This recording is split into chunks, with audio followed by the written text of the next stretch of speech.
देखिए, व्यक्तिगत रूप से काफ़ी अपमान का सामना करना पड़ा। सुरक्षा कर्मियों ने धक्का दिया। मैं उन एजेंडों के साथ गया था। माननीय मुख्यमंत्री, आप हमारी इस एजेंडे को, स्मारक पत्र को ले लीजिए, लेकिन सुरक्षा कर्मियों ने धक्का दिया। किसी तरह से माननीय मुख्यमंत्री जी के अधिकारियों ने वह स्मारक पत्र लिया। अब पैसा देंगे, इसके बाद बिजली जलाएंगे। पहले बिजली जलाते थे, तब पैसा देते थे। तो ये एक बड़ा संकट। इसके साथ साथ जो अमीन आपने बहाल किया है युवाओं को, महिलाओं को, अच्छी बात है, लेकिन ये 5-7 दिन के ट्रेनिंग देकर के उनको जमीन सर्वे में आप उतार दे रहे हैं। इसका कब्जा रहेगा, उसी को हम रैयत मानेंगे। तो नवादा जैसे लोग, जो दबंग लोग, भूस्वामी हैं, वो बरसों से बसे हुए गरीबों के घर में आग लगाने लगेंगे। गांव-गांव में आग लगेगा, हिंसा बढ़ जाएगी। हमारे पास अगर कागज नहीं है, आग लग गया, जल गया, बाढ़ में डूब गया, हम नकल निकालने जाएं तो क्विक एक्शन हो, तुरंत मुझे कागज मिले, तुरंत अनुवाद हो करके कागज मिले, ये तैयारी कर लीजिए और तब सर्वे में जाइए। मैं यही कहूँगा। नमस्कार, आप लाइव सिटीज देख रहे हैं। आपके साथ मैं हूं वसीम खान। देखिए, बिहार में जमीन सर्वे और दूसरा स्मार्ट मीटर को लेकर राजनीति गर्म है। महागठबंधन के नेताओं ने कमर कस लिया है, तैयारी पूरी है। हमारे साथ सीपीआईएम के कद्दावर नेता विधायक रामबली सिंह यादव हैं। देखिए, बीते कुछ दिनों पहले रामबली सिंह यादव मुख्यमंत्री नीतीश कुमार को देखिए ज्ञापन सौंपने पहुंच गए थे और मुद्दों की बात, तमाम बातें और जनता से जुड़ी हुई समस्याएं लिखित तौर पर मुख्यमंत्री नीतीश कुमार को देने पहुंचे थे। हालांकि मुख्यमंत्री नीतीश कुमार तक रामबली सिंह यादव नहीं पहुंच पाए, अधिकारियों ने रोक दिया। कई तरह की बातें रामबली सिंह यादव ने बताई थी, मगर सवाल यह है कि आप मुख्यमंत्री नीतीश कुमार को जनता से जुड़ी हुई लिखित समस्या देने पहुंचे थे। क्या हुआ था उस दिन? आज पुनः आप जब पटना आए हैं तो लोग भी जानना चाहते हैं क्या हुआ। ना, देखिए, व्यक्तिगत रूप से काफ़ी अपमान का सामना करना पड़ा। सुरक्षा कर्मियों ने धक्का दिया। बावजूद, चूँकि हम तो अपने पूरे जीवन महादलितों के, अति पिछड़ों के लिए हम लोगों ने कुर्बान कर दिया है। जिन महादलितों और अति पिछड़ों के साथ हमेशा से बदसलूकी होते रहा है, उनके मान सम्मान, खटिया पर बैठने, छुआछूत को लेकर के उनको अपमानित होना पड़ा है। तो हमारे लिए व्यक्तिगत तौर पर अपमान बड़ी बात नहीं थी।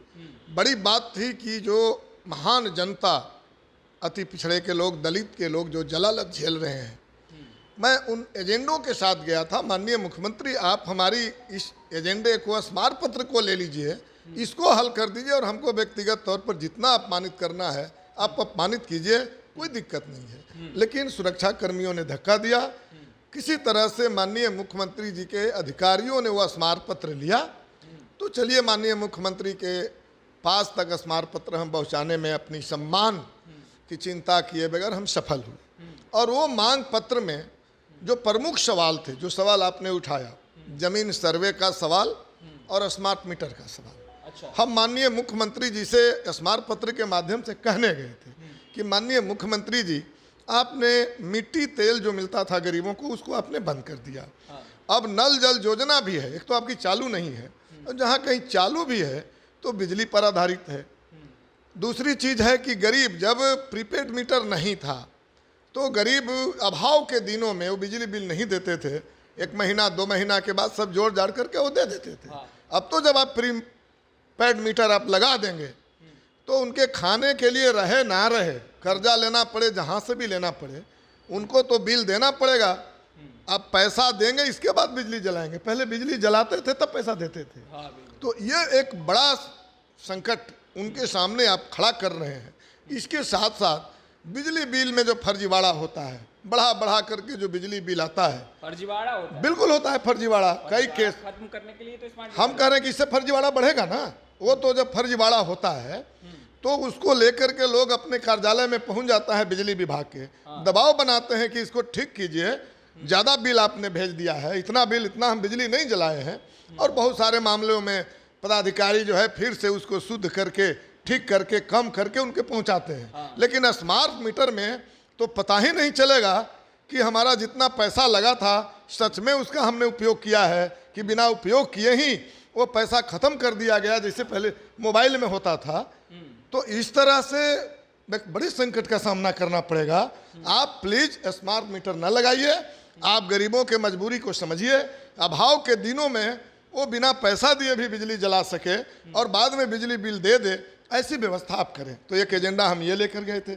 दूसरे हमने कहा था कि आप जो जमीन सर्वे कर रहे हैं बिना कोई तैयारी के, और जो हादसा हुआ नवादा में, आप गांव-गांव में गरीबों को उजड़वा देंगे।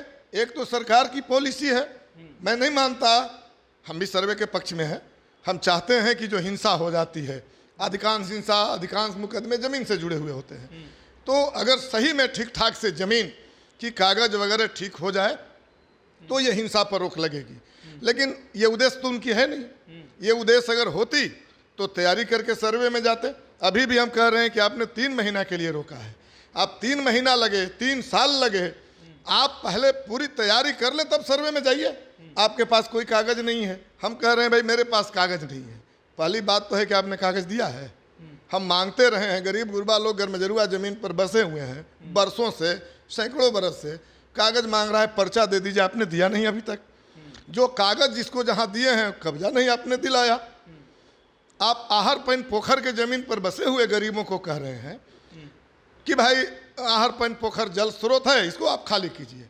तो आपने कहा था कि हम बसाएंगे तब उजाड़ेंगे, तो पहले उनको नए जमीन दे दीजिए। और मोदी जी ने कहा था कि 2022 तक हम सभी गरीबों को पक्का मकान बना देंगे। तो आप जमीन दे दीजिए और डबल इंजन की सरकार है, मोदी जी से आवास बनवा दीजिए, इसके बाद खाली कराइए। 3 महीने का मोहलत जो दिया गया है, आपको नहीं लग रहा कि वो मोहलत पर्याप्त है? सही ना, हम कह रहे हैं 3 महीना नहीं, आप 3 हफ्ता में करा दीजिए। लेकिन आप कागज पहले ठीक कीजिए ना। किसको आप कागज ठीक करने के लिए कह रहे हैं? हमारे पास कागज नहीं है, हम नकल निकालने जाएंगे। आपके अंचल में कागज है? आपके रिकॉर्ड रूम में कागज है? माली गरमजरुआ जमीन का रिटर्न आपके पास है? तो आप तो पहले कागज उपलब्ध कराइए। आपका पुराना कागज अगर हमारे पास है भी कागज, तो वो कागज लिखा हुआ है कैथी भाषा में, वो भाषा के अनुवादक आपके यहाँ हैं? अगर उर्दू में है, मुस्लिम आबादी वाले इलाकों में जो कागजात बने हैं वो न उर्दू है न फारसी है, लपटुआ उर्दू है। तो इसको अनुवाद करने के लिए आपके पास अनुवादक है? तो आप पहले अनुवादक तैयार कर लीजिए, आप कागजों को अनुवाद करा लीजिए। इसके साथ साथ जो अमीन आपने बहाल किया है युवाओं को, महिलाओं को, अच्छी बात है। लेकिन ये 5-7 दिन के ट्रेनिंग दे करके उनको जरूर जमीन सर्वे में आप उतार दे रहे हैं। नहीं, सरकार तो कह रही है कि जो जमीन सर्वे में जो अधिकारी जुड़े हैं उन्हें 3 महीने के अंदर प्रशिक्षण दिया जाएगा जिन चीज़ों को लेकर आप। ना, वो तो ठीक है, मैं तो कह रहा हूँ कि आप तैयारी कर लीजिए ना। तो इस तैयारी में मान लिया कि आप कह रहे हैं भाई कागज उपलब्ध करा लीजिए। कहाँ से उपलब्ध करा? हम तो नकल निकालने जाएंगे अंचल में, हम तो नकल निकालने जाएंगे जिला के रिकॉर्ड रूम में। तो आप तो पहले कागज तैयार कर लीजिए और हम जब आपसे कागज मांगे आप हमको दे दीजिए। तो आपके पास कागज नहीं है, गांव में गरीबों को आपने कागज नहीं दिया है। लंबे समय से 300-300 बरस से बसे हुए लोग हैं। सरकार के पास आप कह रहे हैं दस्तावेज नहीं। मैं तो सरकारें को कह रहा हूं कि आप अपना कागज तो ठीक कर लीजिए। अब आपने जो कहा था कागज देने के लिए सभी गरीबों को, आपने कहा था ना कि 5 डिसमिल जमीन देंगे। डी बंदोपाध्याय ने तो सर्वे करके आपको सलाह दिया था कि 21 लाख एकड़ सीलिंग से फालतू गरमजरुआ भूदान की जमीन है, 1-1 एकड़ दे दीजिए खेती करने के लिए और 10 डिसमिल घर बनाने के लिए। लेकिन माननीय नीतीश कुमार जी, उनकी सरकार ने कहा कि नहीं 5 डिसमिल देंगे। तो आपने दे दिया सब गरीब को, आप दे दीजिए, कागज दे दीजिए उसको। और जिनको कागज दिए हैं उनका कब्जा नहीं है, कब्जा दिला दीजिए। मोदी जी ने कहा था कि 22 के बाद कोई भी गरीब बिना घर के नहीं रहेगा। आप डबल इंजन की सरकार हैं, आप मोदी जी से कह करके उनको ये दिला दीजिए। उनके पास खाने के लिए नहीं है, आपने 2 लाख रुपया देने के लिए आपने कहा था। आप 2 लाख रुपया जिनका नाम है आर्थिक सर्वेक्षण में 6,000 से कम आमदनी पर जो जिंदा है, उनको आप 2 लाख रुपया दिलवा दीजिए। और तब आप कहिए कि भाई सर्वे हो रहा है, कागज दिखाइए। और कागज नहीं है तो नकल निकाल लीजिए, अंचल में उपलब्ध है। तो आपके पास अंचल में कागज नहीं है, रिकॉर्ड रूम में कागज नहीं है, हमारे पास अगर कोई कागज है और आपके पास भी अगर कोई कागज है, हमारे पास कागज है, हम फर्जी कागज बना के जाएंगे, मिलान किससे कीजिएगा? आपके पास होना चाहिए कागज ना, अंचल के पास कागज होना चाहिए ना।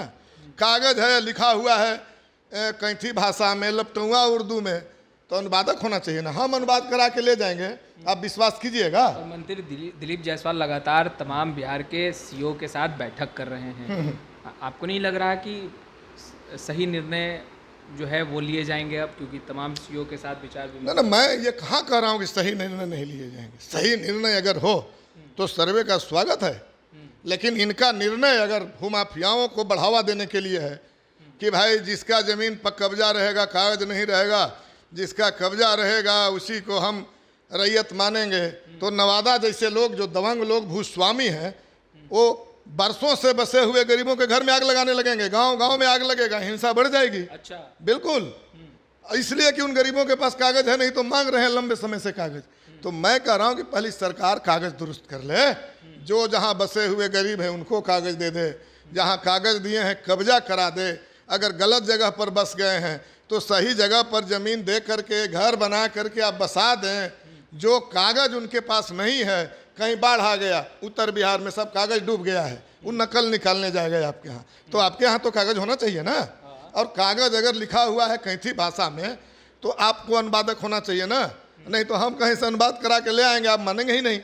तो मैं कह रहा हूँ कि कागज सरकार पहले ठीक कर ले, जिनके पास कागज नहीं है कागज दे दे, और तब 3 महीना में करे, 3 सप्ताह में करे, 3 दिन में कर दे। हमको क्या दिक्कत है भाई, इतना फास्ट सरकार है, इतना फास्ट सरकार है, न्याय के साथ विकास है, सुशासन। 15-13 दिन में 15 को पुल गिर जा रहा है इनका है। विकास कराते कराते 34% परिवार 6,000 से भी कम आमदनी पर जिंदा है।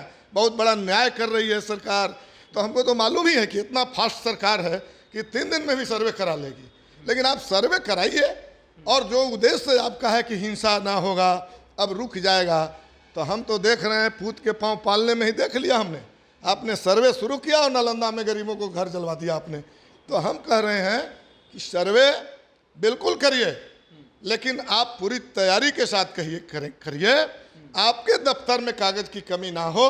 हमारे पास अगर कागज नहीं है, आग लग गया, जल गया, बाढ़ में डूब गया, हम नकल निकालने जाएं तो क्विक एक्शन हो, तुरंत मुझे कागज मिले, तुरंत अनुवाद हो करके कागज मिले, ये तैयारी कर लीजिए और तब सर्वे में जाइए। मैं यही कहूँगा इस पर। तो आपने सुना कि सर्वे बेशक होना चाहिए, मगर सरकार की तैयारी भी होनी चाहिए। देखिए, सरकार कदम आगे बढ़ा रही है, मगर महागठबंधन जमीन सर्वे और स्मार्ट मीटर को लेकर एकजुट दिख रहा है।